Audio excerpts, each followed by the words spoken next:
Did you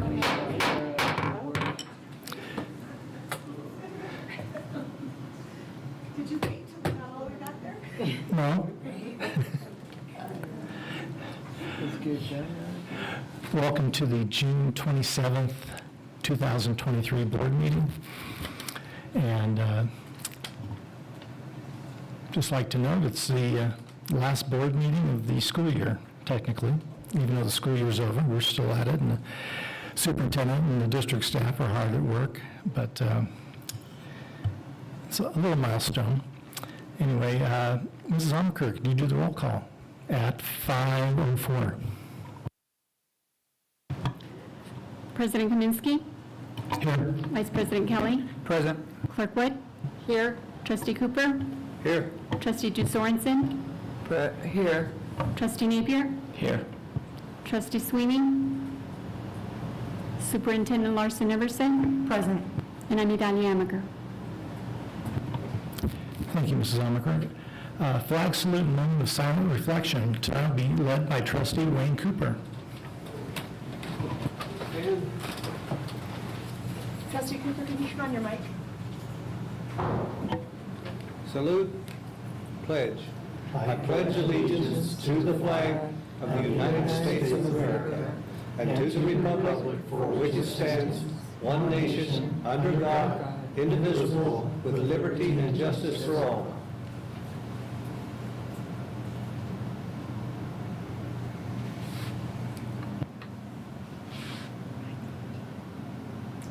Thank you. You may be seated.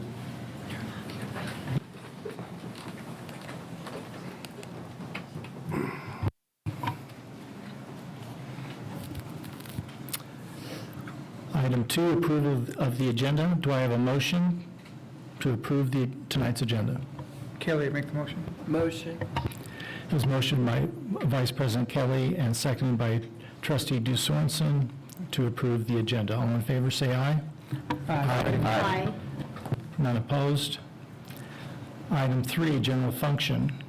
Item 1, recognition of students, staff, community. A, Tehachapi Resource Conservation District. Superintendent Larson Everson.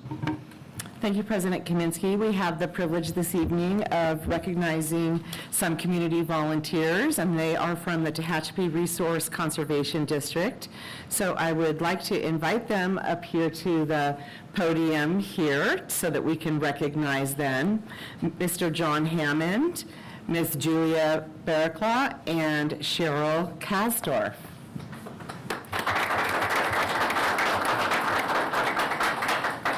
And I'll invite the board to come up front and take a picture with them in just a minute. Let me tell you about them first while you're looking eyeball to eyeball. So John reached out to me in the spring and with wonderful news stating that he was looking to donate some beautiful trees to our school district and to each one of our schools. And through a lot of back and forth and communication, we were able to work out a schedule, and he did all of the legwork with his colleagues to make sure that we got planted 3 valley oaks and 2 incense cedars at each school. And they're absolutely beautiful, seven footers or approximately 7 footers, ranging 15 to 25 gallon trees. And they are really beautifying our campuses. They had the opportunity to work with students, and we really appreciate your efforts and the hard work that you put into making sure our campuses really look great and that our students are involved in appreciating the beauty that surrounds us here in Tehachapi. So thank you for all your efforts to make this happen here in TUSD. Thank you.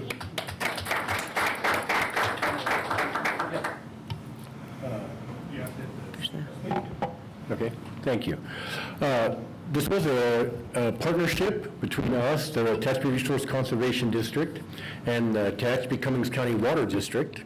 They made the biggest monetary donation to the trees. And also James Burns at JDB Sales, the nursery out in Cummings Valley. He gave us the trees at cost plus shipping. And so we got them for close to half price. So he was very important. And then the other partner was the school district, because district staff, Superintendent Larson Everson, directed her principals and the groundspeople to identify good spots for new trees, which they did. And the day of the planting, the school staff would dig the holes, because that's the biggest part of the work is digging. We were just putting the trees in and filling them back in. And at every school site, we had cooperation, and students participated in helping to plant the trees. So we got 30 new trees.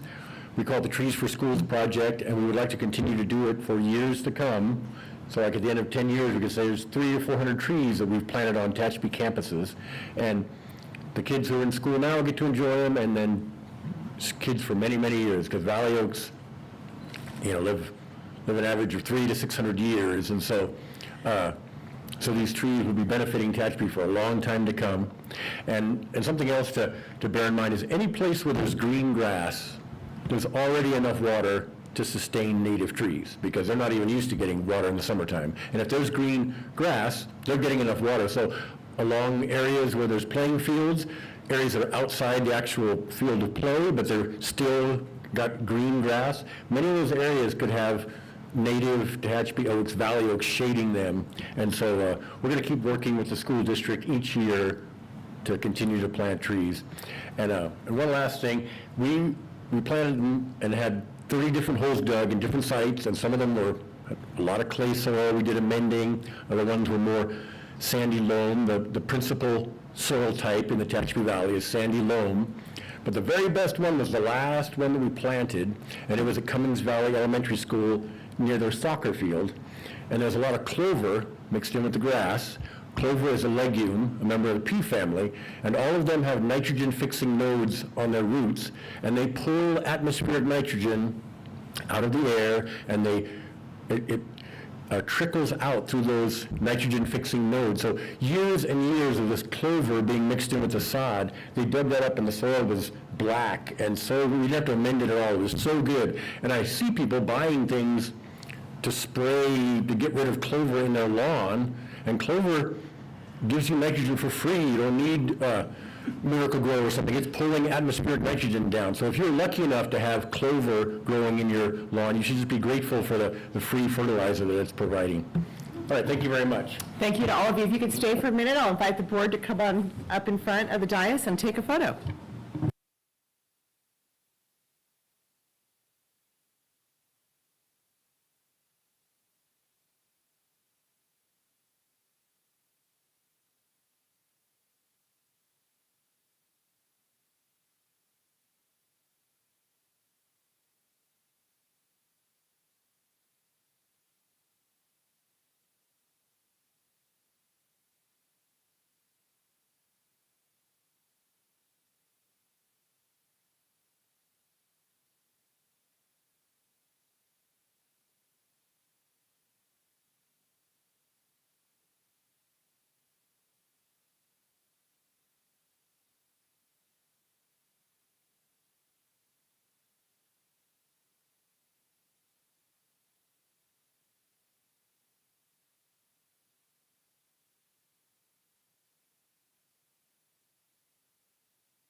One more thing, there was teachers, okay, sorry. There was longtime teachers in the TUSD, Bob and Cheryl Wright, and Bob Wright had an annual project where he would use milk cartons, and he'd gather local acorns and plant those, and then the kids could take them home and plant them wherever they wanted. And Jeff Cooper planted, I believe, two at his house, at the Cooper's house, and they're now 40-foot tall trees, and they're still kids as far as oak trees go. That was probably 40 years ago, or 45, but 40 years ago or so, and they're still young trees. And so before Tehachapi was settled, old-timers used to say you could ride from Monolith to Stallion Springs and not leave the shade of an oak tree.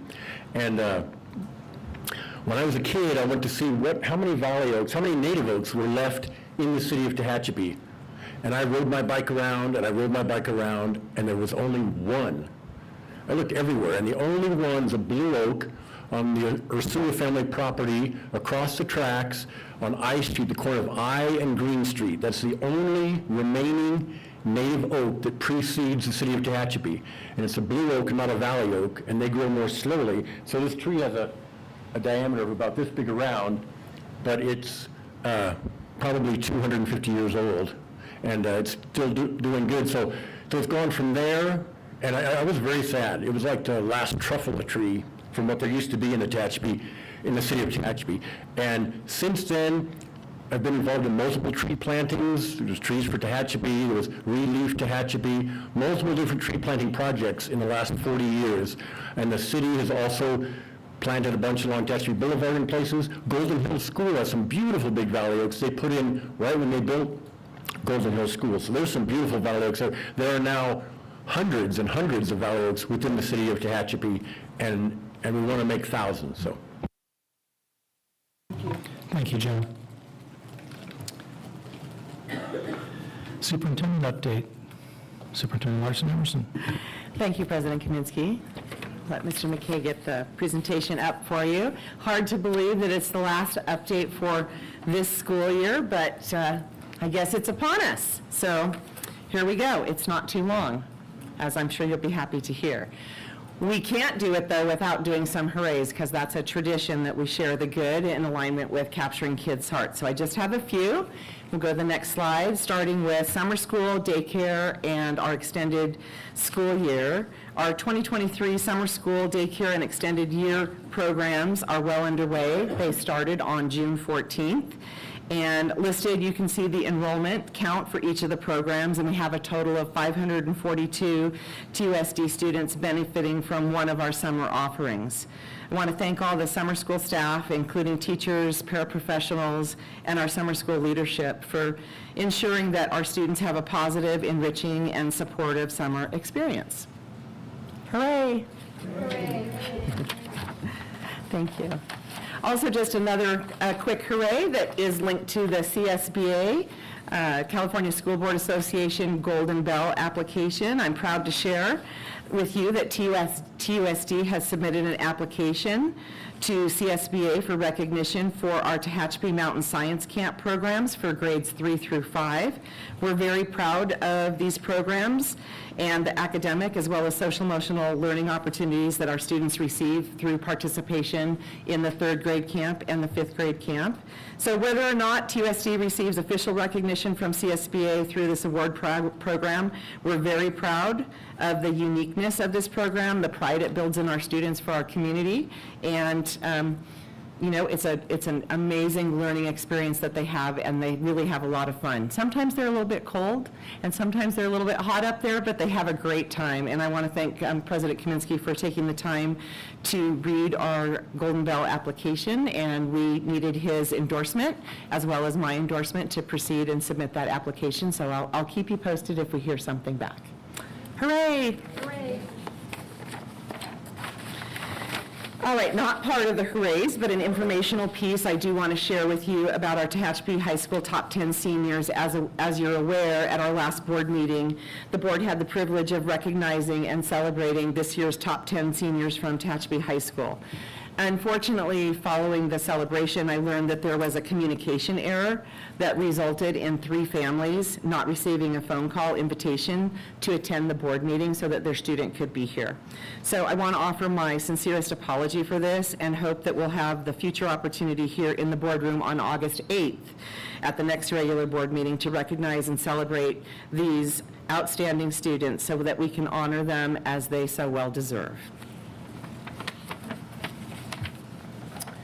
Wanted to also share with you a little bit about this year's TUSD Leadership Advance. Every late July, we bring our whole management team together for 2 days, and just wanted to share a little bit about what those 2 days are going to look like. The first day, on day 1, we'll be concentrating on leading with focus, and part of our management team, our instructional leaders, have been reading a text that is entitled Leading with Focus.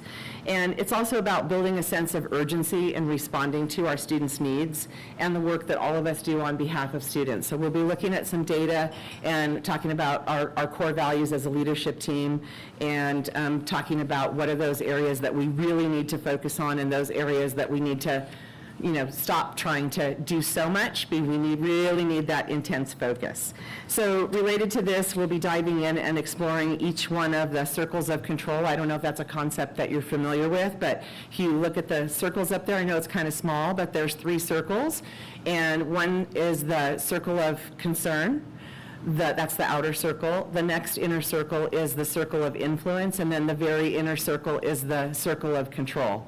And of course, most of us spend some time thinking about each one of those circles, but we know that there are things that we can really concentrate on and put our efforts in that have to do with what's in our own control within our capacities with the role that we have here in the school district. So the intention of all of this work will be to boost our focus and productivity within our teams, increase productivity, and adapt a proactive mindset.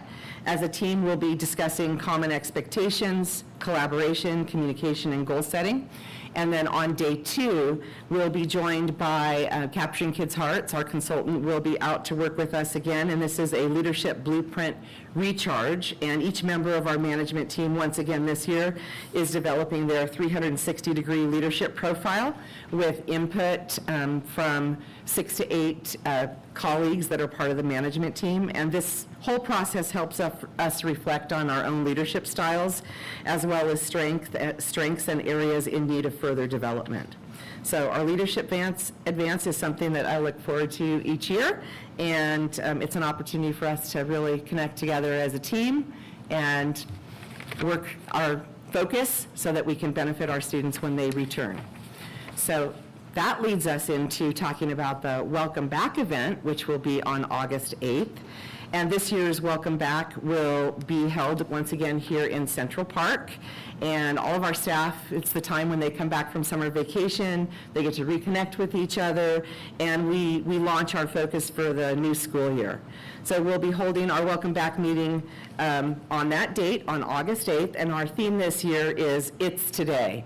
And the It's Today theme, I think I've shared it with a few of you at various times, and we've talked a lot about it amongst our management team, but it's really trying to convey that sense of urgency that we have. Our students have very significant needs for us to respond to academically and socially, emotionally. So when we think about the day to make that positive call home to parents, to take an action, to outreach to a particular student, to really go back and check one more time to make sure an area of our campus is clean, all of those things, It's Today, that's really what it's trying to convey. So we'll be exploring as a whole group all together. It's kind of light, it's hard to work in the park, and period, it's hard to work with a large group of 300 to 400 people, but we've done it pretty well over the last couple of years. So we'll be exploring the circle of control, and again, talking about, instead of reacting or worrying about conditions that we don't have control over, focusing our time and energy on the things that we can control, like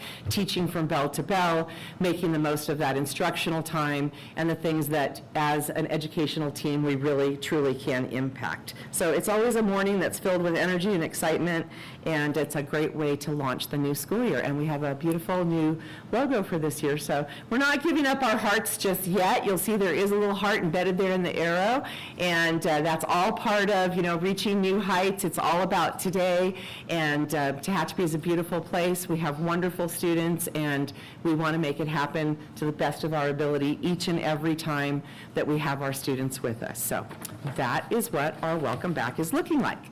So our next regular board meeting will be held on Tuesday, August 8th, 5 p.m. right here in the boardroom. And that concludes my update for this evening. Thank you so much. If you could clear up one thing, because some of us get confused very easily.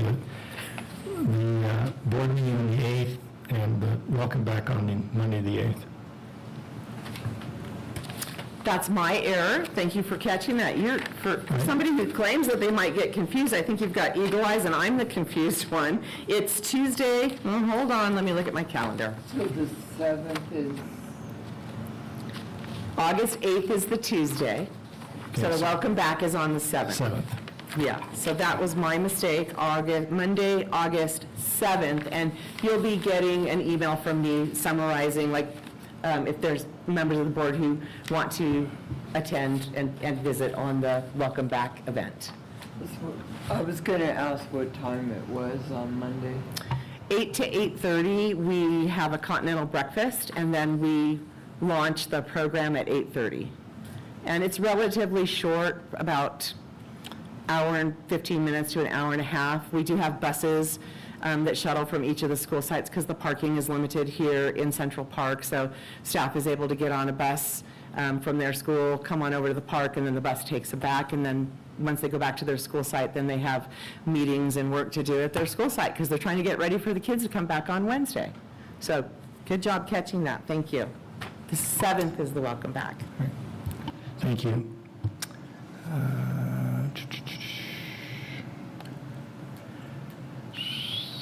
Item 3, TAT update. Ms. Bowman.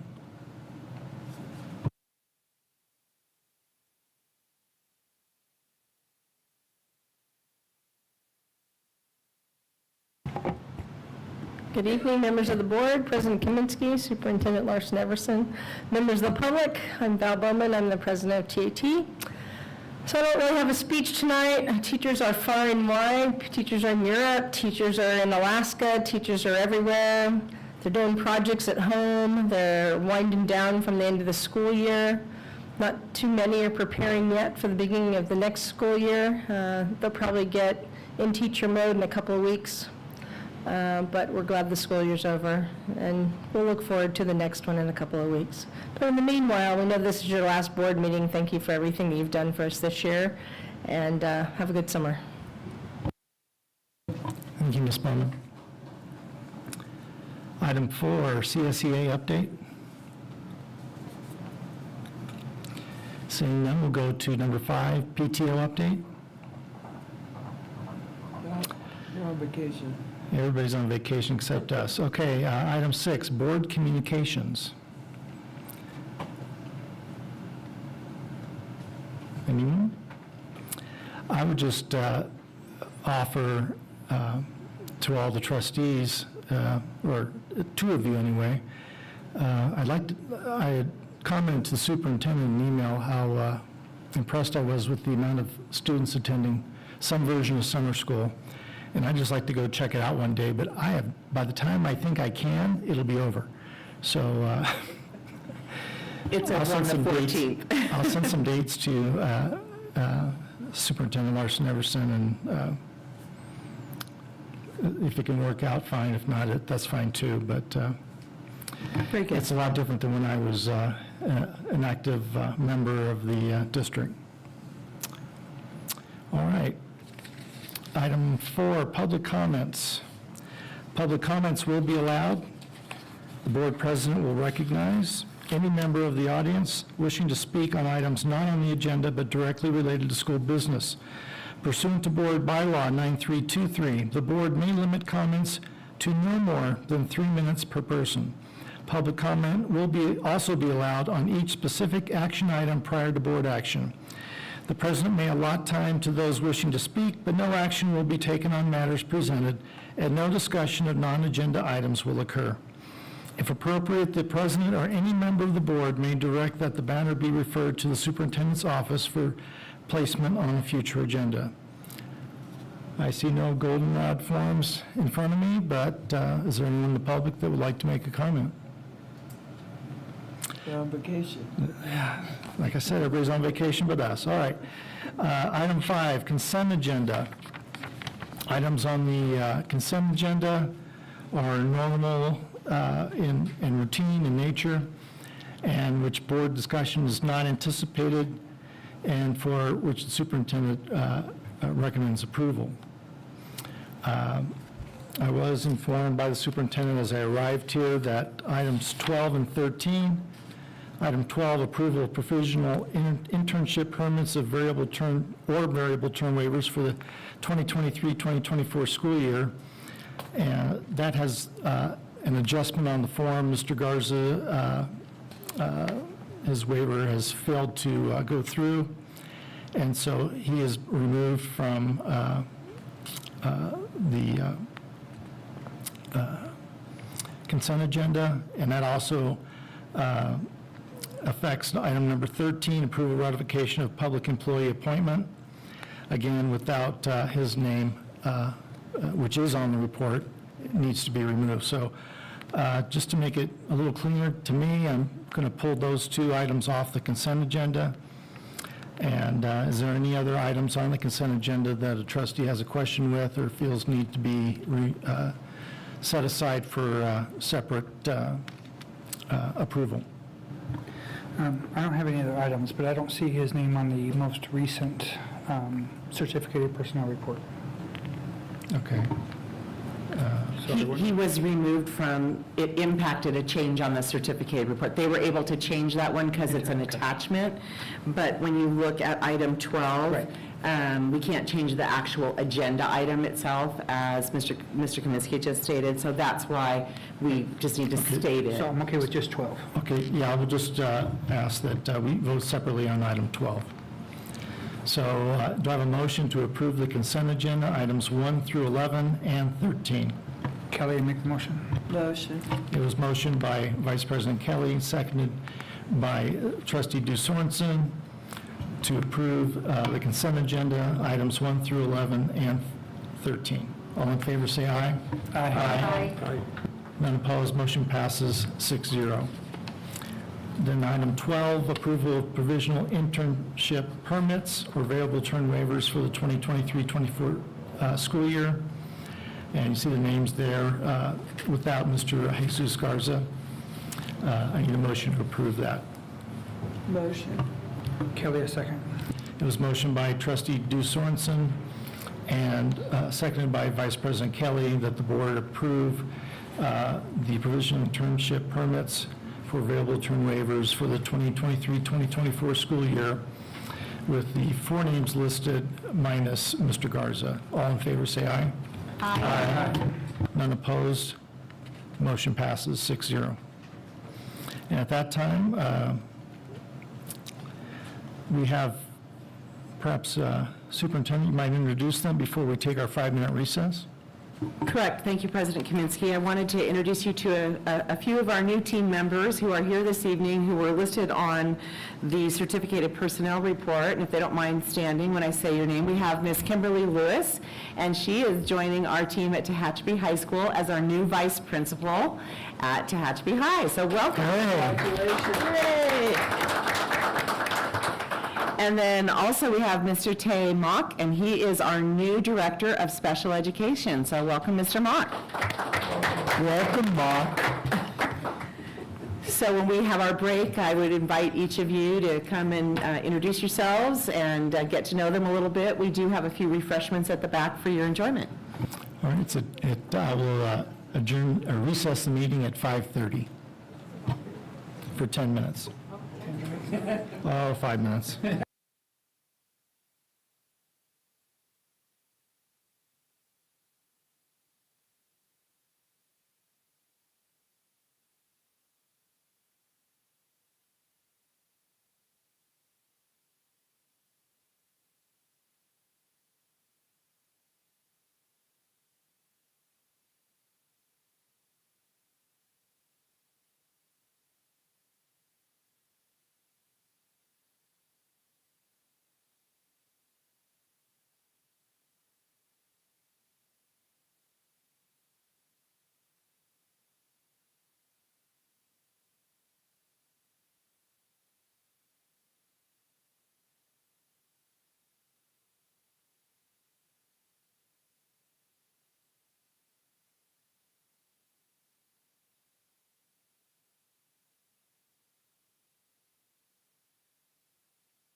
All right, we're all back.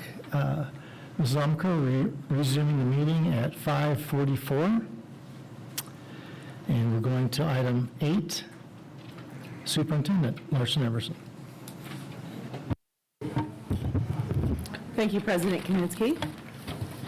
All right, so our first item is approval of the CSBA Professional Governance Standards for School Board Self-Evaluation Toolkit. And Board President Kaminsky has been in communication with CSBA regarding the contracting services, and the purpose of the proposed contracted services is to complete a board self-evaluation. At the May 9th, 2023 regular board meeting, there was discussion on this topic of a board self-evaluation, and there was consensus expressed to move forward in the development of a proposed contract, and the result of that is what is attached this evening. So accordingly, this item is recommended for the board's approval. Thank you. Does anyone on the board have questions or comments? Anyone from the public have any comments or questions? On vacation. With that, I need a motion to... Motion. Hold on. All right. I need a motion that the board approve CSBA Professional and Governance Standards for School Board Self-Evaluation Toolkit as presented. Motion. Kelly, a second. It was motioned by trustee Du Sorensen and seconded by Vice President Kelly that the board approve the CSBA Professional Governance Standards for School Board Self-Evaluation Toolkit. All in favor, say aye. Aye. Aye. None opposed. Motion passes 6-0. Item 2, approval of 2023-2024 LCFF budget overview for parents, 2023-2024 local control and accountability plan, and 2023-2024 local control and accountability plan local indicator self-reflection. Superintendent Larson Everson. Thank you, President Kaminsky. As the board is aware, the LCAP is a 3-year plan that describes the goals, actions, services, and expenditures to support positive student outcomes in alignment with state and local priorities. And the LCAP is the district's opportunity to really tell our story of what our student needs are and how we're responding to those needs. At the June 13th regular board meeting, the LCAP was shared as an information item along with the budget overview for parents and the self-reflection tool. And Mrs. Paxton provided, our Chief Administrator of Instructional Services, provided a thorough presentation at that time. So this evening, I would like to recommend that the board approve this item. Thank you. Any questions or comments from the board? Any questions or comments from the public? Seeing none, I need a motion to approve the 2023-2024 LCFF budget overview for parents, the 2023-2024 local control and accountability plan, and 2023-2024 local control and accountability plan local indicator self-reflection as presented. Kelly, I make the motion. Second. It was motioned by Vice President Kelly and seconded by Trustee Cooper that the board approve the 2023-2024 LCFF budget overview for parents, the 2024 local control and accountability plan, and the 2023-2024 local control and accountability plan local indicator self-reflection. All in favor, say aye. Aye. Aye. None opposed. Motion passes 6-0. Superintendent, number 3, approval of Tehachapi Unified School District Governance Calendar 2023-2024. Thank you, President Kaminsky. As shared previously, Board President Kaminsky and myself worked together to incorporate board input into the final draft of the 23-24 governance calendar, which was presented as a first read on June 13th. And it was shared at that time that it was our intention to bring this item forward as an action item at this evening's meeting. As such, at this time, I recommend the board approve the 2023-2024 governance calendar as presented. Any questions or comments from the board? Yeah, I have a question. And I realize this is our first year that we've shared it with everybody, and I know we just discussed the, our self-evaluation tool. Are we thinking moving forward that October, November would be our typical time for our self-evaluation? Yes, mainly because we want to, this coming year, it's not vitally important, but in 2024, we have elections. We're 3 of you are up, 3 seats are up, and kind of like review if there's we don't know if there's going to be a change or not, but we want to have the self-evaluation and not doing it, I think a lot of districts do it, or a lot of boards do it in June after the year's over, but that's kind of, I think we all agree that it was kind of silly to do that now with 4 of us only having 6 months' experience. I think to Vice President Kelly's point, it needs to be moved on the calendar. I think that's an oversight on my part that it did not, we did not move the self-evaluation to October, November. It's still sitting on April, May. Is that correct? On your copy? October, November. Okay, I just want to make sure you have the corrected version, because that's what you and I had discussed in our final conversation. Thank you. All right, and no, that's the only question, and I do appreciate all the time and effort that's gone into this, and I'm glad to have it, or at least up for adoption tonight. Yes. Any other questions or comments from the board? Any from the public? Seeing none, I need a motion to approve the Tehachapi Unified School District Governance Calendar 2023-2024 as presented. Motion. Second. It was motioned by trustee Du Sorensen and seconded by trustee Cooper that the board approve the Tehachapi Unified School District Governance Calendar 2023-2024 as presented. All in favor, say aye. Aye. Seeing none opposed, it passes 6-0. And item number 4, approval of school bell schedule. Superintendent Larson Everson. Thank you, President Kaminsky. All California school districts are held to a minimum requirement of instructional minutes based on the grade level as mandated by Education Code 46201. For the 23-24 school year, there are proposed changes to the bell schedules for Tompkins Elementary and Jacobson Middle School as of this point in time. So this evening, I'm requesting that the board approve the bell schedules as presented. Thank you. Any questions or comments from the board? Yeah, I have a Go ahead, Vice President Kelley. question. I think it's going to be directed towards the superintendent.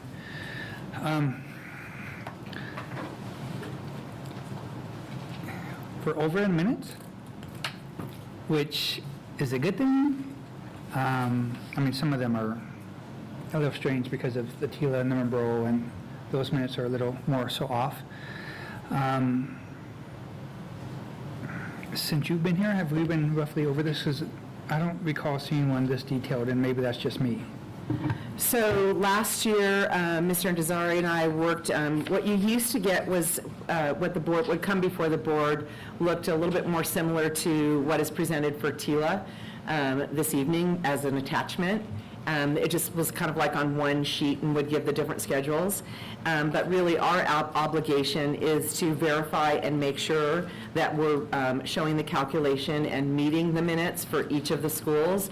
TILA is a little bit different because it's a blended program that includes independent studies, so that's why it's not held to the same accounting processes that we put forward for the other schools. And this just, for us, we instituted this last year to make it cleaner and very visible that all the instructional minutes are being met. And yes, we are over on minutes, and there's some reasoning behind that too, when we have fog delays and, you know, releases that are not necessarily, they're planned for but not planned for, if you know what I'm saying, due to inclement weather. So yeah, we need to have a buffer there within our calendar.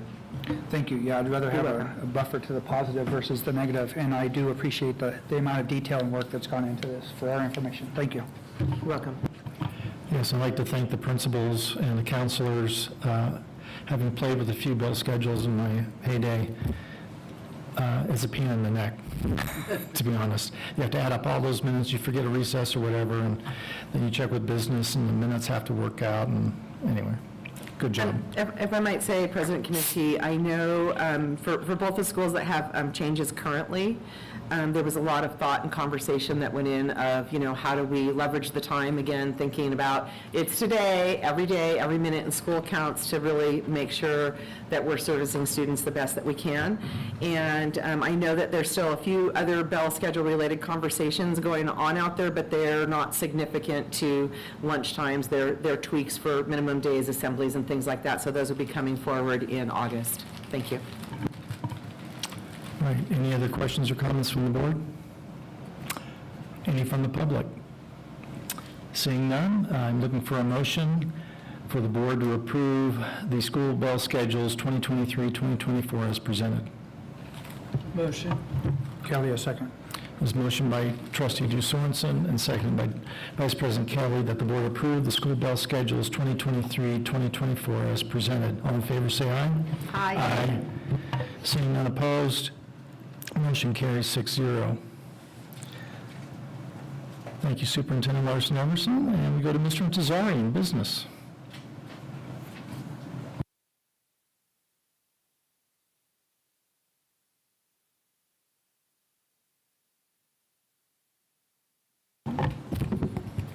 Good evening.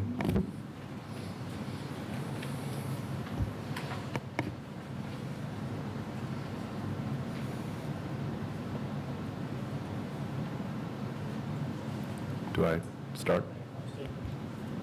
I was taking a brief nap. Item 1, adoption of resolution number 01, June 23, the Education Protection Account, EPA, 2023-2024. Thank you, President Kaminsky.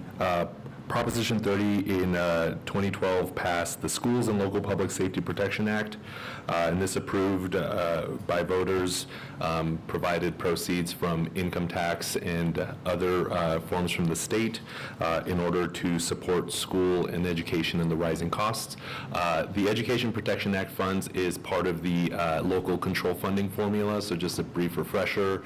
If you were filling a glass, you would fill it first with our local property tax, then this Education Protection Act funds, and whatever you're entitled to based on your student enrollment and demographics, then the state would make up any difference to your entitlement. This is school districts are required to have the board pass a resolution detailing the intended use of those funds. The proposed use for the 2023-2024 budget assumes $12,880,452 in EPA funds from the local control funding formula, and these funds will go directly towards the salaries and benefits of TUSD certificated teachers' salaries and benefits. We seek your approval to adopt this resolution. Any questions or comments from the board? From the public? All right, I need to, because this is a resolution, I need to read it.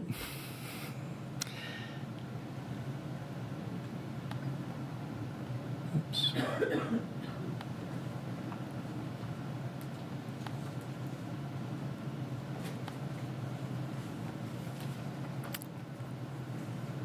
Let's see.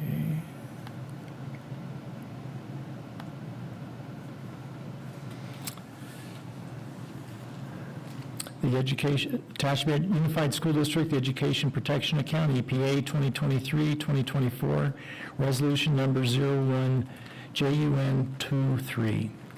Whereas the voters approved Proposition 30 on November 6, 2012, whereas Proposition 30 added Article 13, Section 36 to the California Constitution effective November 7, 2012, whereas the provisions of Article 13, Section 36E create in the State General Fund and Education Protection Account to receive and disperse the revenues derived from the incremental increases in taxes imposed by Article 13, Section 36F.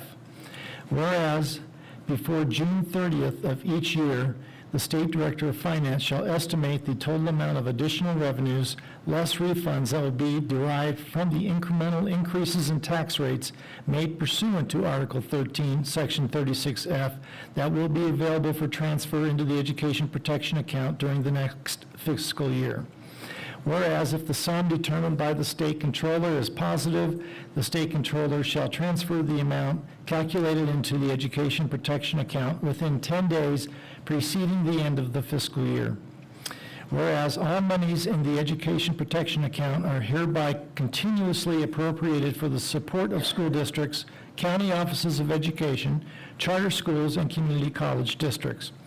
Whereas monies deposited in the education protection account shall not be used to pay any costs incurred by the legislature, the governor, or any agency of state government. Whereas a community college district, county office of education, school district, or charter school shall have the sole authority to determine how the monies received from the education protection account are spent in the school or schools within its jurisdiction. Whereas the governing board of the district shall make the spending determinations with respect to monies received from the education protection account in open session of a public meeting of the governing board. Whereas the monies received from the education protection account shall not be used for salaries or benefits for administrators of any administrative cost. And whereas each community college district, county office of education, school district, and charter school shall annually publish on its internet website an accounting of how much money was received from the education protection account and how that money was spent. Whereas the annual independent financial and compliance audit required of community college districts, county offices of education, school district, and charter schools shall ascertain and verify whether the funds provided from the education protection account have been properly dispersed and expended as required by Article 13, Section 36 of the California Constitution. Whereas expenses incurred by community college districts, county offices of education, school districts, and charter schools to comply with the additional audit requirements of Article 13, Section 36 may be paid with funding from the Education Protection Act and shall not be considered administrative costs for purpose of Article 13, Section 36. Now, therefore, be it resolved that the governing board of Tehachapi Unified School District that, 1, the monies received from the education protection account shall be spent as required by Article 13, Section 36, and the spending determination on how the money will be spent shall be made in open session of a public meeting of the governing board of the Tehachapi Unified School District.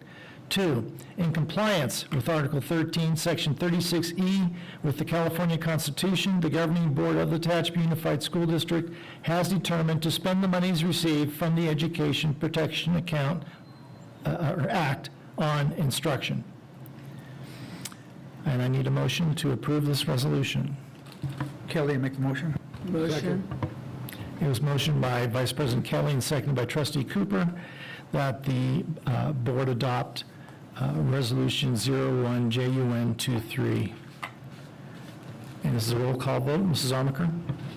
President Kaminsky. Aye. Vice President Kelly. Aye. Clerk Wood. Aye. Trustee Cooper. Aye. Trustee Sorensen. Aye. Trustee Napier. Aye. Motion passes 6-0.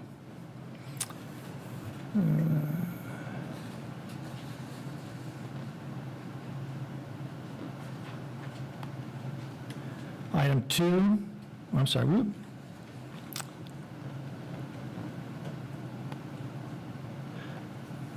Item 2, adoption of resolution number 02JUN23, committed fund balance. Mr. Tazari. Thank you, President Kaminsky. For the 2023-2024 fiscal year, the district is seeking the board's approval to continue to commit board's minimum 9% reserve cap, as well as assign the remaining fund balance for the purpose of textbook adoption, education technology, and for the estimated unfunded future cost of other post-employment benefits, in addition to setting aside available funds for the purpose of expanding the district's capacity for transitional kindergarten students. Due to the population demographics, eligibility of the state facilities grant program does not really provide an sufficiency for the district, so it's kind of a situation that we have to consider doing ourselves with our own funds before obtaining funding from the state, if any. So we're seeking the approval to add that transitional kindergarten to our commitments in order to address internally the available space for the creation of additional space here at Claude L. Wells Education Center. Since this is for the 2023-2024 fund balance. The budget at the state level has not yet been enacted, so the specific amounts would not necessarily be known as of yet, but we are just seeking to be able to commit for those categories. Any questions or comments from the board? What is OPEB? So OPEB stands for Other Post-Employment Benefits, and those are so if you retire from the school district with a certain amount of years of service and at a certain age, you're eligible to receive medical benefits and other costs. So this amount is derived from an actuarial study.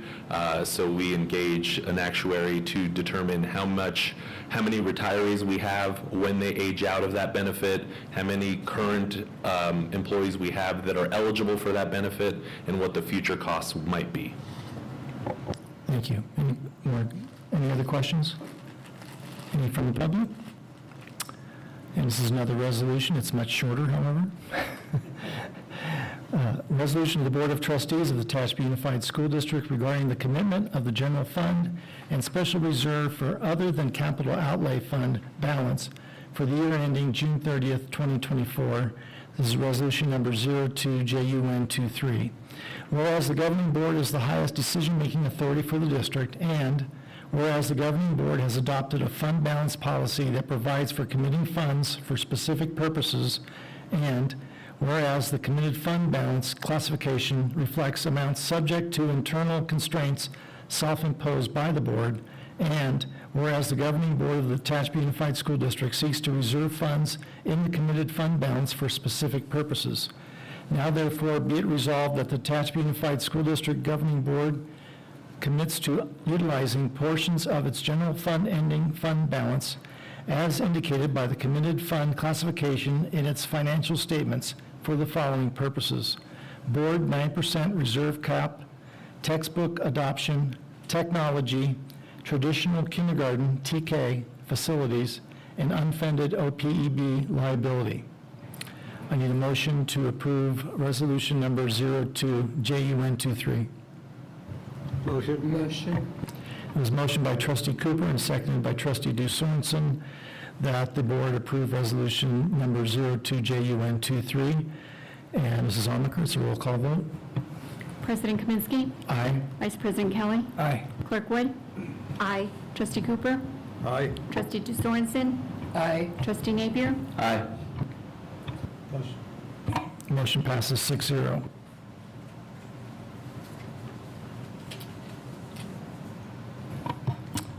Item 3, adoption of the Tehachapi Unified School District budget for the 2023-2024 fiscal year. Mr. Intezari.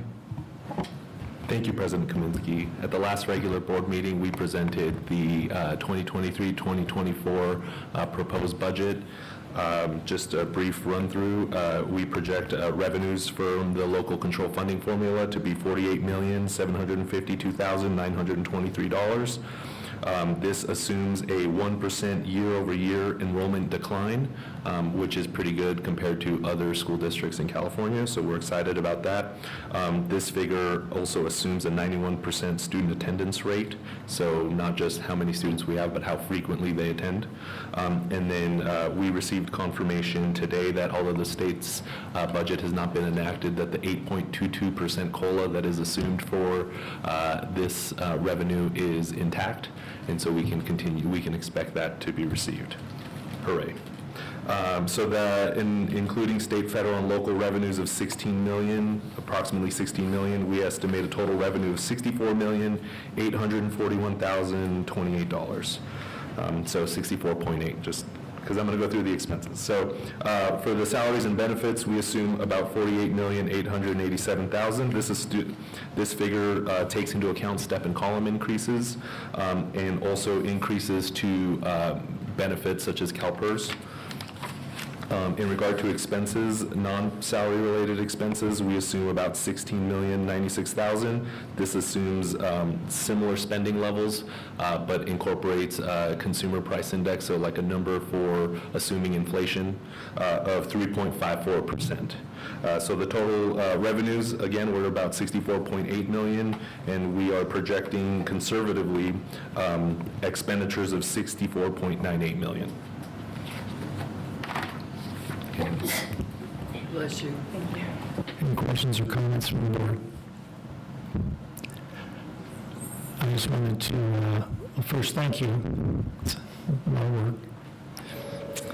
And I just wanted, I've already let Mr. Intezari know concerns I had on the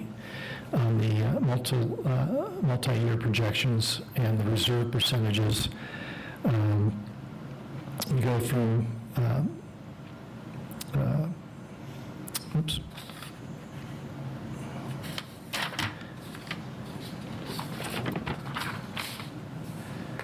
We go from 24-25, we go down to 6.34%, which is okay, but not 9%. And then the 25-26 projection, 3.2%, is not only further from 9%, but dangerously close to the state mandate of 3%. So I think as a board, we're going to have to be listening to the state, and I don't have great faith that I think they're going to sugarcoat things, to be honest with you, if things go bad. Like this year, they're playing accounting magic tricks with about a $30 billion shortfall in expected revenue. So we just keep our fingers crossed and pay our taxes and hope for the best. And hopefully we don't need to make changes in a couple of years, and hope the economy stays strong. So that is the available of reserves, does not include what has been set aside. Just want to clarify that the 9% is still set aside and taken into account outside of that figure. And, like the superintendent was saying earlier, there's some things we can control and some things we can't. Correct, and the good news is that the 9% is outside, is already taken out of those figures, so the reserve would not be down at 3% and 6%. Okay, thank you. Okay, this is not a resolution. Do I have a motion to approve the adoption of the Tehachapi Unified School District budget for the 2023-2024 fiscal year as presented? Kelly, make the motion. I'll second.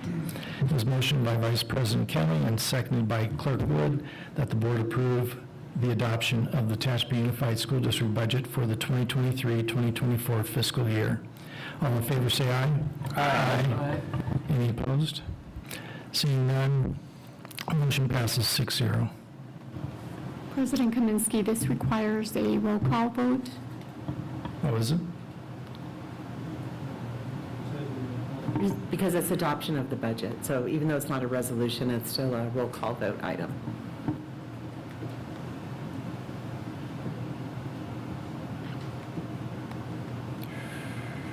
Oh, there it is. I didn't scroll down. Thank you.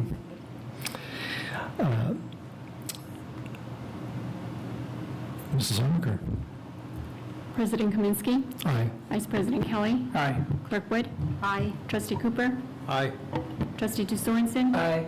Trustee Napier, Aye. Motion passes 6-0. Item 4, approval of amendment to the agreement between Saracoso Community College and Tehachapi Unified School District storage. Mr. Intezari.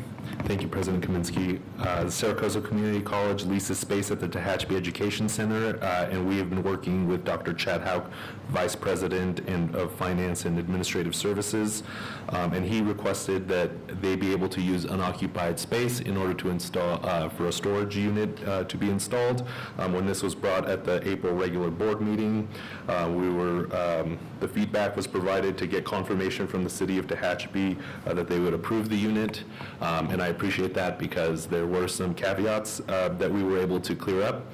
So we're happy to report that the city of Tehachapi has approved the installation at the proposed location, which is at the intersection of Snyder Avenue and East D Street, behind the former Tila building, now the IT building, and the Dye Natatorium. So it's not easily visible, but easily to get to. And so the city did communicate that there wasn't a permit required, but that the storage unit would need to be screened from public view, and we relayed that to Dr. Hauk. And we also incorporated into the amendment that adherence to local code must be adhered to in order to maintain the storage unit. So we seek your approval for the amendment as presented.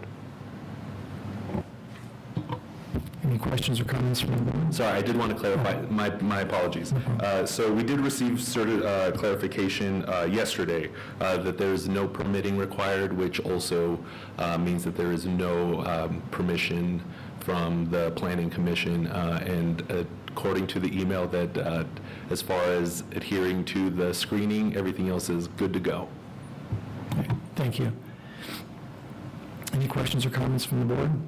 Just a quick comment, the map shows that actually the district's driveway and the entrance and exit is East D Street. I don't know why it shows that, but those, for clarification, that's not D Street, it's just a parking area, but. That's just how it comes up Yeah, on it's Google weird. Maps. Yeah. And so just to provide some context, we Yeah. included it. But interesting. yes, I see what Kind you of mean. odd, yeah. Someone says, already they're basically going in that dirt field with a screen, a fence around them of some sort. Yes, the city had provided that it can be linked fence with the slats, thank you, some type of wood. They're just more concerned that it be screened, not specifically how, but we did direct them to the city to get more guidance on that. And I found out that that was the former location of the district office. I did not know that. I'll share some stories with you later. Any other comments or questions from the board? From the public? Seeing no others, I need a motion for the board to approve the amendment to the agreement between Saracosa Community College and Tehachapi Unified School District storage as presented. Motion. Kelly, a second. It was motioned by trustee Drew Sorensen, seconded by Vice President Kelly. The board approved the amendment to the agreement between Saracosa Community College and Tehachapi Unified School District for storage. All in favor, say aye. Aye. Hearing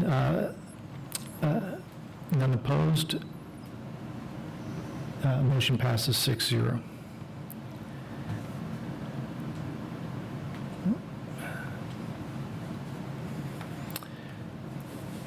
And item 5, approval of declaring certain district property as surplus obsolete at Tehachapi High School, Jacobson Middle School, Cummings Valley Elementary, Instructional Services and Technology. Mr. Intezari.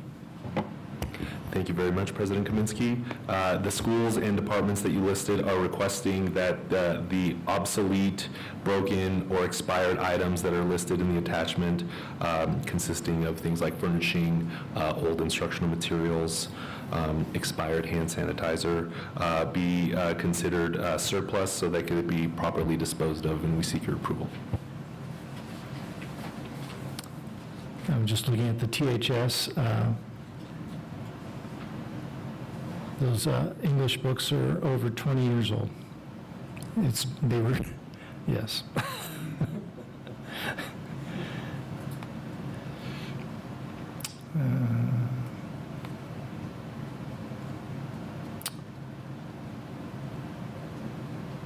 My cursor's playing hide and seek.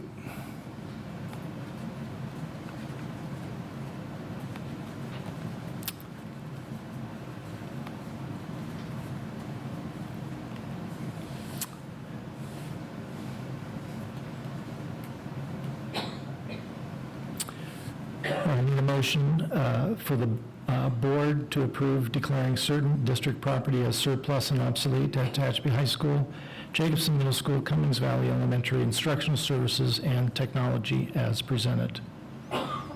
Kelly, make the motion. I'll second.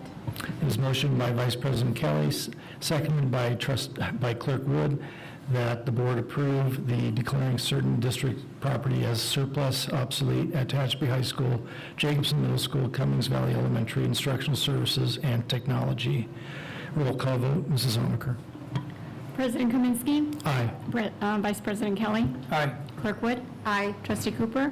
Aye. Trustee Sorensen. Aye. Trustee Napier. Aye. The motion passes 6-0. Thank you, Mr. Montazeri. Item 10, Instructional Services, Mrs. Paxton.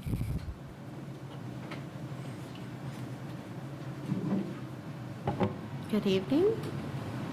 Number 1, information item, Panorama and California Healthy Kids Survey presentation. Okay, so tonight I'm going to go over two surveys that we use within the district. We use Panorama and the California Healthy Kids Survey. So the Panorama, so we use Panorama and the California Healthy Kids Survey, but there's some overlap, and then we also use them in different capacities as well. We use it to solicit input from students to gauge social emotional health and create supports to better support the needs of students. Panorama, there's two types of surveys that are embedded in the Panorama platform. We have a social emotional learning survey and then a school climate survey.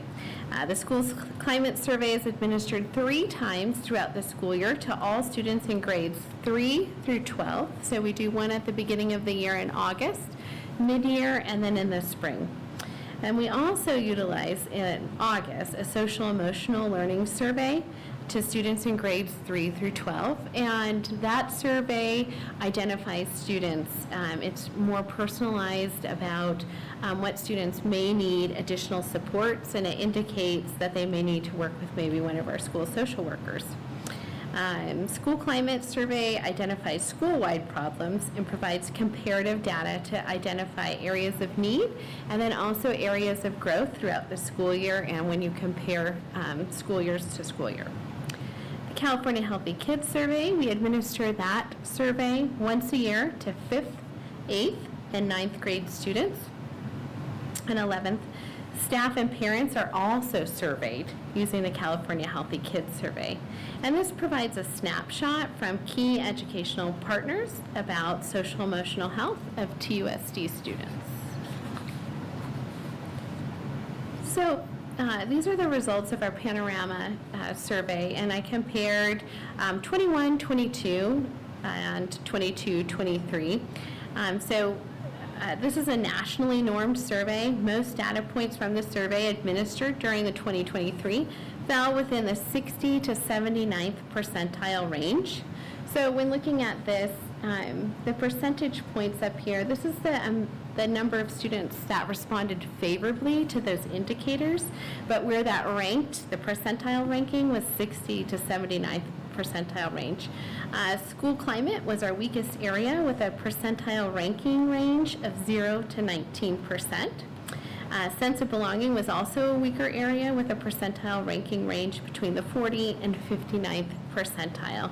But one thing I just would like to point out is you can see that from 21-22, we know that in fall, students they respond more favorably. And anybody who has kids or who works on a school campus in fall, kids are really excited, right?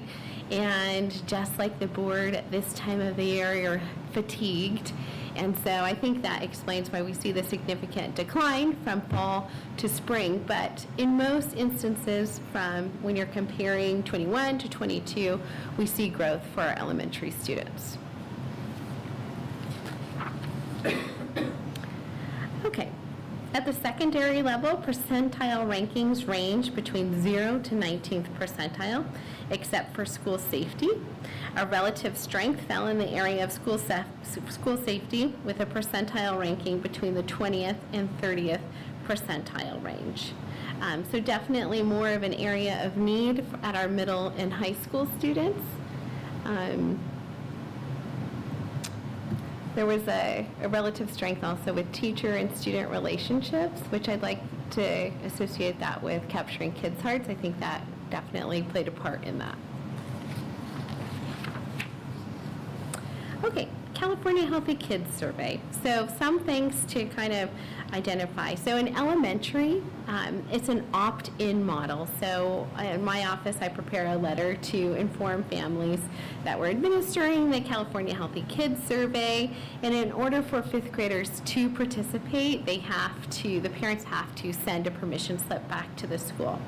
Last year, we had a 12% participation rate. This year, we have a 38% participation rate, so that's a significant increase. Secondary, it's administered to students in grades 7, 9, and 11. And this actually is an opt-out model, so all students do participate unless when the parents return that informational slip opting their child out. Last year, we had 8% of our secondary students participate, and this year we had 68% participation, so very significant. So also the California Healthy Kids Survey is sent to all staff members, classified, certificate, and administrative. We had 120 participants for staff, and I think this is unusual, but for families, we had 120 parents participate as well. So kind of interesting that it would end up at the same rate of response. So California Healthy Kids Survey, I have this graph that compares the data from last year to this year. Like I mentioned before, our participation at the elementary level tripled. However, one thing I just want to note is we had too low of a participation rate at Golden Hills. So Golden Hills is not really factored into this data. It's just Cummings Valley and Tompkins. So just kind of something to note. But the questions that relate to each of these areas for school connectedness, students were asked questions like, do you feel close to people at school? Are you happy at school? And do you feel like you are a part of this school? And you can see that we increased here in school connectedness for elementary. Academic motivation, questions were like, do you finish all your school assignments? Do you keep working on your schoolwork until you get it right? And again, this was an area of growth for us. Social emotional learning supports, questions that impacted this result was, does your school help students resolve conflicts? Does your school teach students to understand how other students think and feel? And does your school teach students to care about each other and treat each other with respect? And then we had fairness, which went from 59% to 78% in positive responses. And those questions were, do teachers treat students fairly? And do you think the rules are fair? Treated with respect, again, a significant gain from 70% to 93%. And some of the questions are questions like, are students treated with respect when they break the rules? School safety, also an increase. And students were just asked, do they feel safe to school or at school or on their way to school or on their way home? And then we had frequency of boredom. And so this is a significant decline, but that's a positive decline, right? And it just was asking students to rate the frequency that they feel bored when they're at school. The next data point was high expectations, and this related to high expectations by the adults at school. So questions were like, do teachers tell you when you did a good job? Do teachers think or school staff think that you are successful? And students were asked to rate that. The area of wellness, again, an increase from 59 to 79%. And students were asked to rate their frequency of experiencing feelings of happiness or sadness. Home support and involvement, and questions were like, does a grown-up at home care about your schoolwork? Do they ask about your schoolwork? Do they check on how you're doing at school, and do they check your homework? And it was already very high last year, but it did increase. And then we have alcohol and drug use, and so we did have an increase here, about 3%. And the questions in this area were, have you ever used alcohol or drugs? And then it asked to indicate the types and then the frequency. And usually the students that answered yes, it was like 1 or 2 sips of alcohol. And then there were some questions also about perception around alcohol and drugs. And then the last one, anti-bullying climate. And questions that students were asked were something similar to, do grown-ups at school make it clear that bullying is not allowed? And will the adults do something to help you if you have communicated that you've been bullied? And so we did see an increase there, not as significant as the other areas. And so one thing I was interested about is, what did our data look like pre-COVID to now? And so that's what this chart represents. So we have school connectedness, motivation, relationships with peers, high expectations, school or parent participation, school safety, violence, fairness, rule clarity, social emotional learning support, anti-bullying climate, and that was that decrease. PBIS, parent involvement. So that parent involvement is a student's perception on how involved their parent is. And then also one thing I added here is, what is the student's perception of the school facility? And questions to indicate how they felt about that was, do you think your school campus is clean, and do you think your school campus is well maintained? So that is elementary. And then we have our secondary. And again, participation rate was 68% this year compared to 28% in the previous year. And again, school connectedness, so we saw a decline here. Questions that secondary students were asked: do you feel close to people at school? Are you happy to be at school? And do you feel that you're a part of this school? Academic motivation, slight decline, but questions related to this: do you try hard to make sure that you're good at your schoolwork? Do you work hard to try and understand new things while doing schoolwork or homework? And then life satisfaction, which another decline. Rate level of satisfaction with families, rate your level of satisfaction with friendships. They had to rate their satisfaction with school experience and themselves.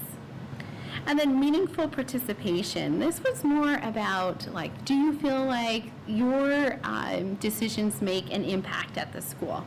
And you can see we were low last year, but we did decline slightly this year. And questions to indicate their responses, or do you think that you do interesting activities while you're on campus? Do you help decide rules or class activities? And do you think you do things at school that make a difference? School safety, again, they were asked to rate the level of safety, and the indicators were very safe, safe, neutral, unsafe, or very unsafe. And I will say the indicators here, in order to get a positive response, you had to either say very safe or safe. Neutral and unsafe or very unsafe, they wouldn't count in these results. So neutral would not be counted as a positive. School boredom, how strongly do you agree with the following statements? And so the students had to choose: school is really boring, school is worthless, or school is a waste of time. And that indicated those results. And then again, high expectations of adults at school. Do teachers tell you when you're doing a good job or when you do your best? And do teachers believe that you will succeed? So another decline. And then optimism. So questions related to optimism: each day I look forward to having a lot of fun, or I usually expect to have a good day. Questions were similar to those two. And then home support and involvement. Students were asked, does your teacher communicate with your parents? Do your parents feel welcome to participate at school? Does the school staff take parents' concerns seriously? And you can see there was a decline there as well. And then we had alcohol and drug use, which we did see an increase. And students were asked to rate the frequency that they use alcohol, tobacco, marijuana, inhalants, other kinds of medications, and then illicit drugs. And they were asked to respond on the frequency that they use those items, and then also what their perception was. And it's interesting because although that increased student perception is that they do think those things are not good for them. So I know Superintendent Larson Everson and I, we met with our person that's in charge of California Healthy Kids Survey that works with our district. And because we have taken an intense interest in our California Healthy Kids Survey results, they're going to do an additional report for us in the future that could be used by school sites that kind of entails, okay, well, of the students that are using drugs or alcohol, what does that look like? Because they have demographic information. So is it more frequently, ninth grade girls? Where would you want to target resources to prevent that from occurring? And so we're hoping to see that report in the fall. But I think we're number one. We're kind of piloting that for California Healthy Kids Survey. But the last one is facilities upkeep. Again, same questions. What's their perception of, is the school clean and tidy and well-maintained? And we saw a slight decrease. And the way California Healthy Kids breaks it down is 7th grade is different since it's a middle school. But again, you're comparing pre-COVID to post-COVID. And you can see there are some, just same thing, some declines from pre-COVID to currently. But it's school connectedness, motivation. On this one, there's an attendance piece about students that have less than 2 absences per month. I think that's important because I think that the culture around attendance has shifted where prior to COVID, a lot of students still attended if they were slightly ill, and now if you're not sick, you just really don't come to school. But positive relationships, high expectations by adults at school, meaningful participation, safety, parent involvement, and then facilities. And you can see our facilities did increase, so that was a bright spot between 2019 and 2023.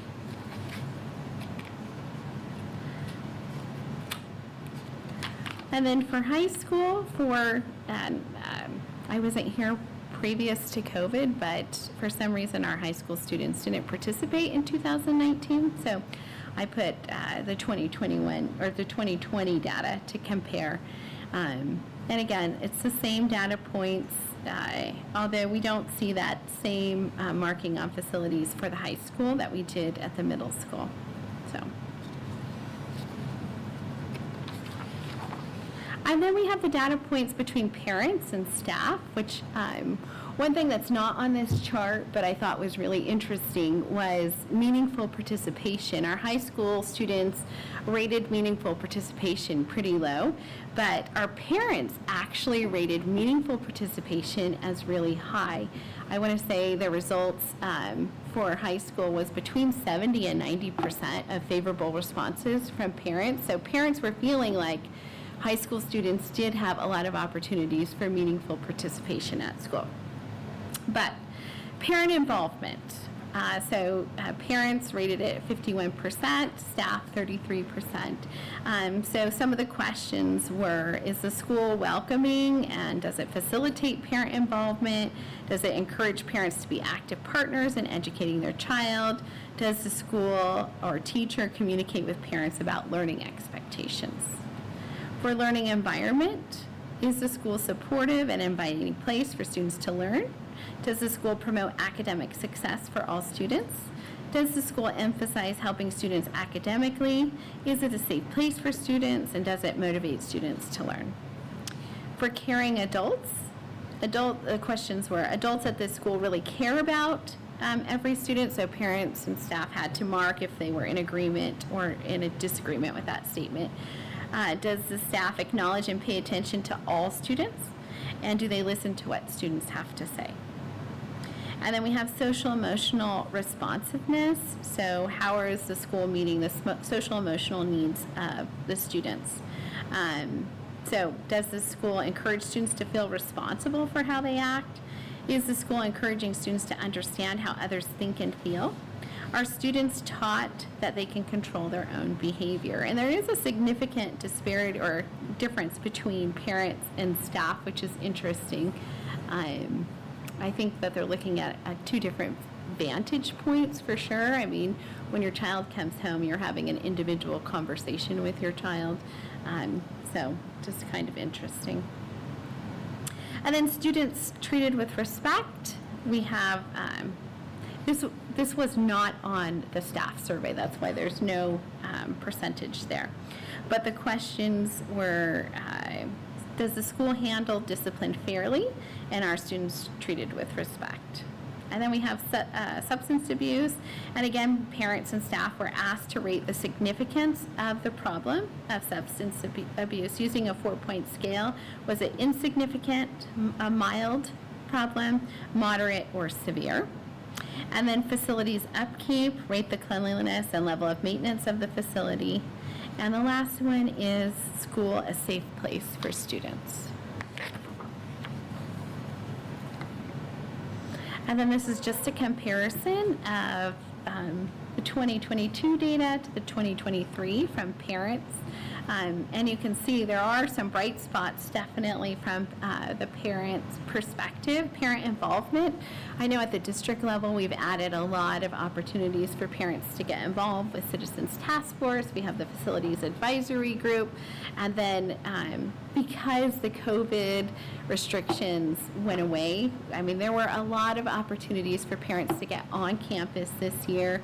We brought back family nights at schools, and so you can definitely see that affected our results. And then the SEL responsiveness, I think that's another bright spot. Last year we had the social workers, but you can see we've even done more with social workers. We've implemented Capturing Kids' Hearts, so I think that really has affected those two areas. Most of the other areas were pretty close. A little positive growth in safety, and then facilities upkeep. So just some of the things that we have going on in the district to impact school climate and social emotional health of students. We have all staff members have been trained on the tenets of Capturing Kids' Hearts. And Capturing Kids' Hearts focuses on strengthening relationships between students and staff, increases social emotional well-being, and creates a relationship-driven campus culture. Like I mentioned previously, we added school social workers, and anytime you add a new position, it takes time for those positions to really take root, and in figuring out how to use the social workers. Parents have to realize that the social workers are available and what all they're capable of doing. And then we're adding intervention specialists to the secondary sites this year. And this is a part of the MTSS model and allows more students' needs to be met under the supervision of our school social workers. And then within the LCAP, as students transitioned back to campus from distance learning, we added a lot of additional staff members to support students in the classroom academically, and then also outside of the classroom by increasing security and playground staff. And so we're continuing to add in additional layers as we go forward. So some things that were in the 23-24 LCAP, we added in the burst tutors that will focus on literacy at the elementary levels. We know when students are doing well academically, they tend to also feel better about themselves, which increases their social emotional well-being. And then we're adding in the part-time language arts and math support teachers at the secondary school sites.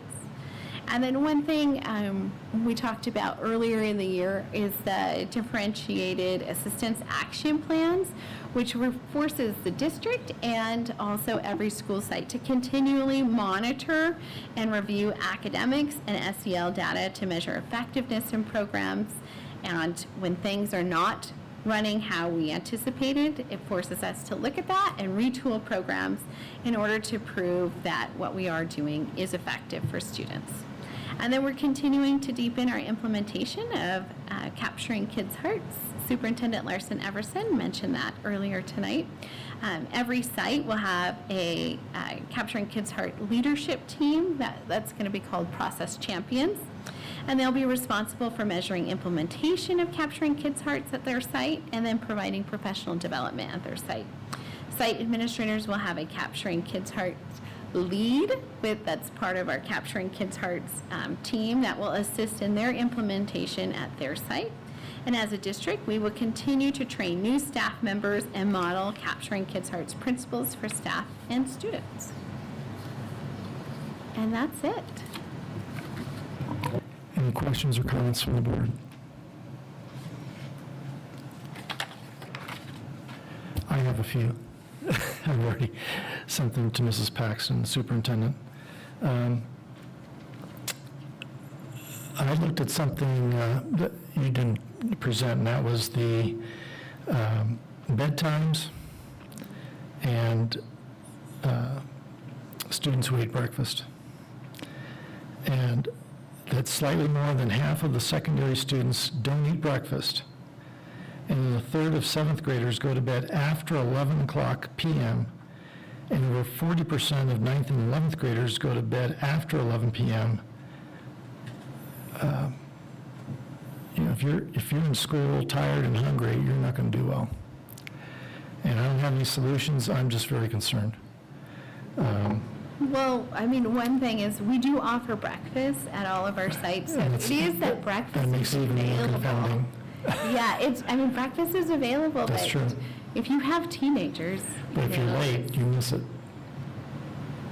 So if I might, President Kaminsky, this is, you're hitting on something that, so think back to the circles I shared earlier of what's within our circle of control, Right. circle of Right, influence, right. and circle of It's concern. So this is very definitely, frustrating. like, when you look at the data, it's in our circle of concern, and we really, this is what we're going to be focusing on at our advances, looking at some of these data pieces to figure out, well, are there things, can we influence, how can we attempt to influence what time kids go to bed, or whether or not kids access breakfast on campus? Do we need to do a better job communicating about those things, or create resources for families to tap into with regard to those two strategies? So I think, along the spectrum, a lot of things we assume that we don't have control over what time kids go to bed, and we don't. We can't control that, but we might be able to influence it by sharing information with parents or making additional resources available. So that's kind of the lens that we're looking at some of these things through. Right, no, I didn't want to insinuate at all that was our responsibility or our fault, but it is something that perhaps administrators, counselors, social workers can address as they become aware of individual students. Exactly. I also, on page 15, reasons for absence, it was interesting that other received the most responses. Maybe that could be looked at if we get some kind of idea what other is. And it was good to see that bullying and substance abuse was so low, in my opinion. Feeling emotionally poor, that was concerning. But not getting enough sleep is not surprising after seeing what time they admit to going to bed at. I think as a district, we could focus more on, and it's not that we're not, meaningful participation in schools. And I think if that goes up, some of the others would go down, feeling valued, stuff like that. And the details of meaningful participation show students need to be given more chances to give input. And again, that's confounding because as I subbed at the beginning of the school year, every high school and junior high classroom I was in had what was it? Social contract. The social contract. So I know it was started. And my question is, I know as an administrator and a former teacher, changing things, it's hard. And they did have the commitment to get that started, but maybe following through didn't go as well because change is hard. I don't know, just a guess. And I'm curious to see how other districts scored on boredom and value of school, basically Kern High. Probably, I hope it's the same. Well, Dr. King did And that's not share. available right now, so. Correct, yeah, it was interesting because in the conversation, as Mrs. Paxton shared, we're very curious, obviously, to know, what it looks like in our county and in the state, and we don't expect those results to be available until the fall.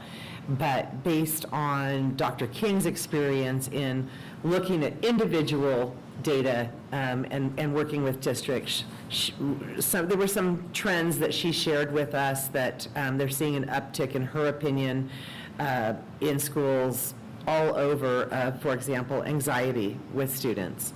And that's something post-pandemic that to her is a very significant difference compared with pre-pandemic data for all schools. So I think we'll learn more about how we fit in the puzzle compared to others as fall comes along. But for right now, we're concentrated on our data and what it means for us, and we want it to go up in every area because we want kids to be happy and engaged when they're in school and feel successful and supported. And so there's clearly, in looking at the data shared, we have many, many celebrations at the elementary level and very few celebrations at the secondary level. And we're, taking a look at what we need to do as a team to improve those outcomes specifically at secondary.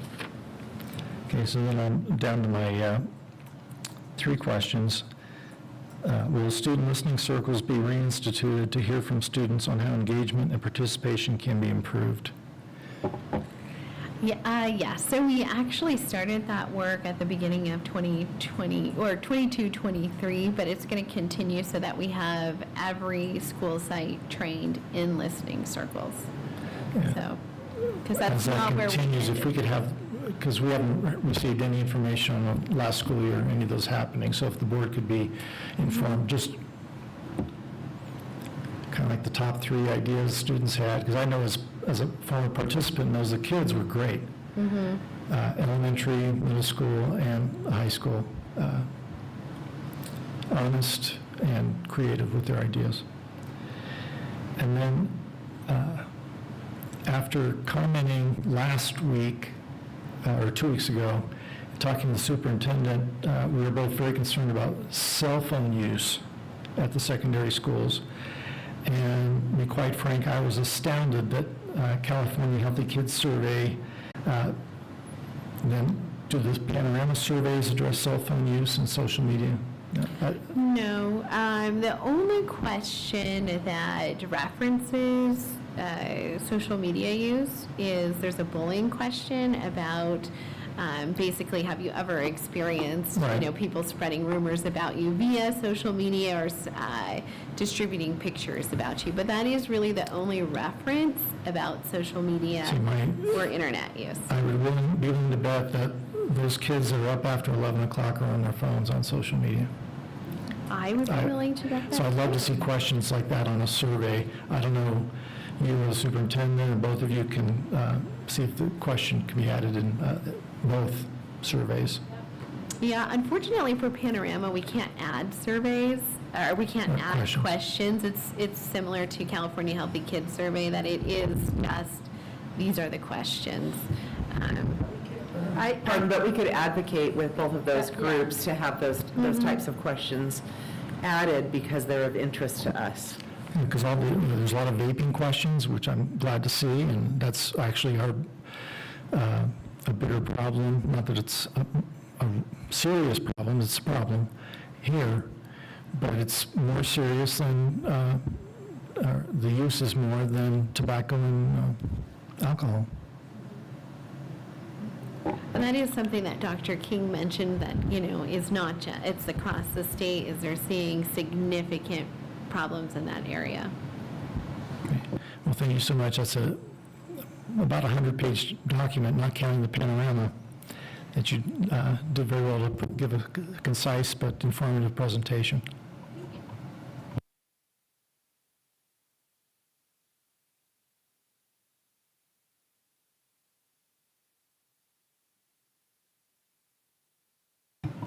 Yeah, go ahead. I was wondering, I was overhearing somebody today, and I know when I had subbed for Tehachapi from Tompkins, and then I added another, a moderate severe class in there. The longtime Catherine help me with the name, took over. I had a student that didn't have shoes.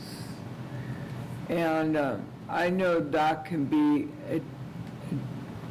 an issue for a kid not wanting to come to school.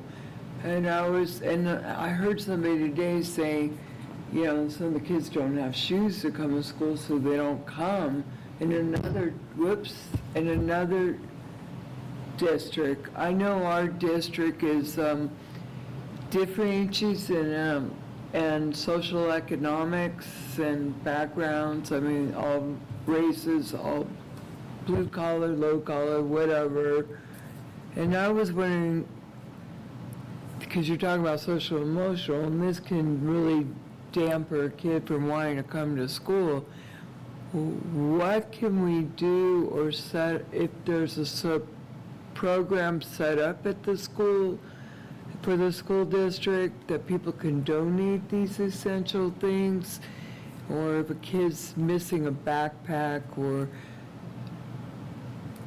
I'm that kind of person that I would go buy the shoes. I would give the shirt off my back to somebody. So I'm a little maybe odd, but I'm very empathetic to that stuff. I'm getting water in my eye because I know how it makes kids feel. Well, we do at our school sites have areas with items like backpacks. Definitely at the beginning of the year, we're looking for the students that are in need of backpacks, and then we have clothing that is available. And, you know, with all of the things that go on at the high school, we at prom and homecoming, we have dresses available for students. So we do try to make that available to students because that shouldn't be a barrier. And then also any student who is identified as homeless, Dr. Porter works with those families to try and provide support, you know, like funding for food, sometimes transportation, temporary housing, you know, to get them what they need so that they can get their kids to school, and to help support those families, maybe to get them back on their feet as well. Yeah, I mean, I'm always coming across backpacks. I mean, I had loads of backpacks last year when I was teaching for anybody who didn't have one, you know, and donating them. So it's like, I don't know what, as a community, if we could rally and do something to help these kind of kids. Yeah, I think as Mrs. Paxton shared, there's a lot of, we call them closets that we have at our schools to make sure kids have items. And also part of the work that our social workers do is when we know kids, there's a type of intervention, whether it's a basic needs intervention or something that's social emotional, that's a large part of what our social workers are doing. And not just homeless kids, but our foster youth and students who have a low socioeconomic background. We definitely have particular funds that are identified to support and help those students. Aside from the closets and the social workers, there's funds dedicated for that purpose. If you guys ever come across something our students need here in Tehachapi, please let me know, because I'll take care of it. Okay. I want to add that there's also faith-based and nonprofit organizations throughout town that are extremely generous. Salvation Army has a coat drive in the fall, and I think if any of them knew that there was a kid without shoes, they'd get him that day. Any other questions or comments? Item 2, approval of Expanded Learning Opportunities Program, ELOP. Mrs. Paxton. Sorry, I went too far in my packet. The Expanded Learning Opportunities Program provides funding for before school, after school, and summer school enrichment programs for transitional kindergarten through 6th grade students. Expanded learning is a term that we're using to mean before school, after school, and summer learning programs that focus on developing the academic, social, emotional, and physical needs and interests of pupils through hands-on, engaging learning experiences. Expanding learning opportunity programs are pupil-centered, results-driven, include community partners, and complement but do not replicate learning activities in the regular school day and school year. TUSD offers expanded learning at each of the elementary school sites as well as through Boys and Girls Club for middle school students. This year, TUSD is also offering a summer program as well. And so we seek your approval for our ELOP program plan. Thank you. This was, we had a first read last board meeting. Is there any questions or comments from the board? From the audience? Do I have a motion to, for the board to approve the Expanded Learning Opportunities Program, ELOP plan as presented? Motion. Kelly, a second. It was moved by trustee Sorensen and seconded by Vice President Kelly that the board approve the Expanded Learning Opportunities Program, ELOP plan as presented. All in favor, say aye. Aye. Aye. Okay. None are opposed. Motion passes 6-0. Item 3, approval of adoption of ceramics 1 and 2 textbooks. Mrs. Paxton. The teaching staff of Tehachapi High School has reviewed and recommended the following textbooks for adoption. Experience Clay, 3rd edition by author Maureen Mackey. And then pursuant to Board Policy 6161, all recommended instructional material shall be available for public inspection at the district office. The proposed curriculum was presented to Citizens Task Force on May 25th, 2023. Citizens Task Force voted to recommend to the governing board the adoption of Ceramics 1 and 2. The proposed textbooks were brought to the governing board for approval of a 30-day public review on May 9th, 2023 at the regular board meeting. And the 30-day public review process has now been completed and there were no public comments. Any questions or comments from the board? From the audience? Seeing none, do I have a motion that the board approve the adoption of Ceramics 1 and 2 textbooks as presented? Motion. Kelly, a second. This motion by trustee Sorensen, seconded by Vice President Kelly, that the board approve the adoption of Ceramics 1 and 2 textbooks as presented. All in favor, say aye. Aye. None are opposed. Motion passes 6-0. Thank you, Mrs. Paxton. Item 11, future items.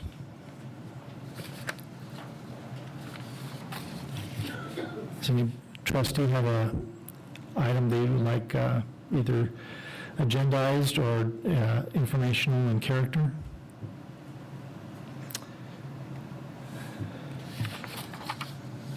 I do. I emailed Mr. Intezari and CC, the superintendent, late this afternoon. My apologies for the timeliness. Back, I believe it was October, it came to the board, previous board, that to make a lead custodian position. And I made a public comment, and I was vehemently opposed to this and stated my public comment why. I'm not going to go back over that. And I just have questions that I sent them on how's the summer schedule arranged without Mr. Gilbert and Mrs. Patterson not involved with the custodians. So I'm going to propose the superintendent that in one of the August meetings that the principals report on how it is working at their site. And I would like the board to hear the pros and cons. I would also like to know if M&O is fulfilling its obligation to train custodians. And I have other questions. So that's my future item. I have a comment on that. I think that's great. I think that's something as leaders we need to do, is to reflect back on decisions we make, and sometimes get some follow-up. And maybe it's working great, maybe it's not. So I think it's a great idea to get some updates, especially when that's a significant shift in the way the business was done for our schools. I haven't heard anything. Obviously, you've probably heard some things. I haven't really heard much about it one way or the other, but I think that's something that we should be doing as a board, is asking for updates like that, kind of hearing from the boots on the ground to see where things are going. And, we shouldn't be quick to divorce ourselves from ideas that don't work, and then hang on to the ones that do. So, yeah, thanks for bringing that up. Might make adjustments. I also have, one other thing comes to mind. Thank you for dislodging something from my brain. I wanted to think it was our first meeting in December. Might have been one or two after that. We approved an agreement with Sandy Hook Promise. And I'd like to know, again, at the August meetings, how that is being implemented, mainly at GMS and THS, but also Monroe. So I'd just like an update. I haven't heard anything since we approved it. And with that, we can go to the launch. I have a go ahead. question. I don't know I'm assuming the timing would be appropriate in August for the board to hear the update on the school resource officer. You mentioned that the previous SRO we had has moved on from the department. So any possibility we can get an update, maybe meet the person in August by chance? I don't know if that's the right timing or not. I have no idea. Yeah, I know they're in transition right now at Tehachapi Police Department with new leadership coming in. A conversation that I had with Sergeant Dunham a week or so ago, I think I provided the board an update on that, was we discussed having representation on the interview panel because they'll be hiring to fill the SRO position, and we discussed desired qualities, and so I'm looking forward to that, but I haven't been contacted by them yet with regard to when those interviews are going to be held. So my suspicion is that if it is not filled prior to the start of the school year, then one of the previous officers who has served as an SRO will step in to fulfill the contract for the time being until that position is. Okay, so they indicated to you that they're going to basically post a job for that and try to hire. Okay. Thank you. That's what they've indicated to me, although I have not met the new chief. I think his start date is in the next couple of days. Yeah, so, I think they're probably getting their sea legs right about this time. But yeah, I would hope that we would be involved in that process, and that's a great point, Trustee Napier. Okay. Item 12, lunch. Okay, thank you, President Kaminsky. As is part of our tradition with Capturing Kids' Hearts, we try to model what we are wanting our teachers to do in the classroom. We start with the good, which is our hoorays at the very beginning, and end with a launch. And Mr. Entazari has graciously volunteered to present this evening's launch. So, Mr. Entazari. Thank you. This is a quote from Viktor Frankl. Between stimulus and response, there is a space. In that space is our power to choose our response. In our response lies our growth and our freedom. This resonated with me because when you're not feeling heard, kids aren't doing what you told them to do or doing the exact opposite, when they're in that button pushing, boundary exploring mood, we can all experience like a breaking point, right? And the important thing is to kind of remember to have self-control and to decide what happens next and not let our, feelings kind of carry us away. While we may not always choose correctly, and that's normal, it's beautiful that in the failure lies the possibility to grow. Thank you very much. I appreciate that, for one. And with that, we move to the last item, which is adjournment. So we are adjourned at 7:08. Hooray!